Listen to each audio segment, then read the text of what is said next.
दारुल उलूम देवबंद की 10 खसूसियात यानी 10 फैक्ट्स।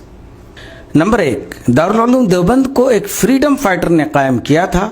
मौलाना मोहम्मद कासिम नानोतवी ने 1857 की जंग लड़ी और जंग खत्म होने के बाद उन्होंने इस मदरसे को 30 मई 1866 ईस्वी में कायम किया। नंबर 2, मिस्र के जामिया अजहर के बाद ये पूरी दुनिया में सबसे बड़ी इस्लामिक यूनिवर्सिटी तस्लीम की जाती है, जहां हजारों की तादाद में दुनिया के कई मुल्कों से स्टूडेंट्स पढ़ने आते हैं। Professor W Cantwell Smith अपनी किताब मॉडर्न इस्लाम इन इंडिया में लिखते हैं, next to the Azhar of Cairo the Darul Uloom at Deoband is the most important and respected theological academy of the Muslim world.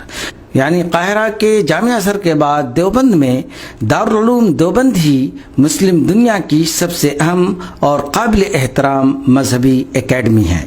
Number 3, Darul Uloom Deoband Hindustan की पहली यूनिवर्सिटी है जिसने 1857 से 1947 तक तकरीबन 100 साल तक अंग्रेज़ों के खिलाफ जंग लड़ी थी। जहां उसके फाउंडर भी फ्रीडम फाइटर थे तो उसके स्टूडेंट्स भी हजारों की तादाद में फ्रीडम फाइटर निकले। नंबर 4, दारुल उलूम देवबंद ही एक ऐसी इस्लामिक यूनिवर्सिटी है जहां के सिर्फ एक स्टूडेंट ने, महमूद अल हसन देवबंदी ने, अंग्रेज़ों की हुकूमत में जलजला पैदा कर दिया था और तहरीके रेशमी रुमाल से बरतानवी हुकूमत हिल गई थी।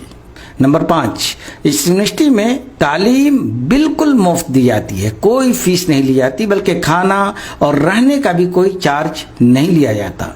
नंबर 6, दारुल उलूम देवबंद हिंदुस्तान का पहला ऐसा मदरसा है जिसमें पहली बार बाकायदा एग्ज़ाम का सिस्टम शुरू किया गया था। उससे पहले एग्ज़ाम दीनी मदरसों में नहीं हुआ करते थे। नंबर 7, हिंदुस्तान का ये पहला ऐसा इंस्टीट्यूशन है जहां के फतवे सबसे ज़्यादा मुसलमान मानते हैं और आंख बंद करके उस पर भरोसा करते हैं। नंबर 8, हिंदुस्तान का ये पहला ऐसा मदरसा है जहां सबसे ज़्यादा फ्रीडम फाइटर मुजाहिदीन आज़ादी निकले हैं। इतने मुजाहिदीन आज़ादी तो हिंदुस्तान की किसी और यूनिवर्सिटी से भी नहीं निकले।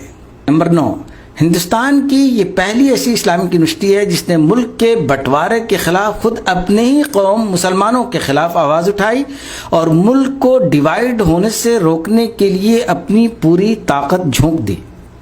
नंबर 10, दारुल उलूम देवबंद की सबसे बड़ी खूबी यह है कि आज तक उसने कभी भी किसी भी हुकूमत से कोई मदद या ग्रांट नहीं ली। हिंदुस्तान के इस अजीम शाहकार और हमारे बुजुर्गों की इस अनोखी यादगार की हिफाजत कीजिए और दुआ कीजिए कि इस अजीम दानिशगाह को किसी की नज़र बद न लग जाए।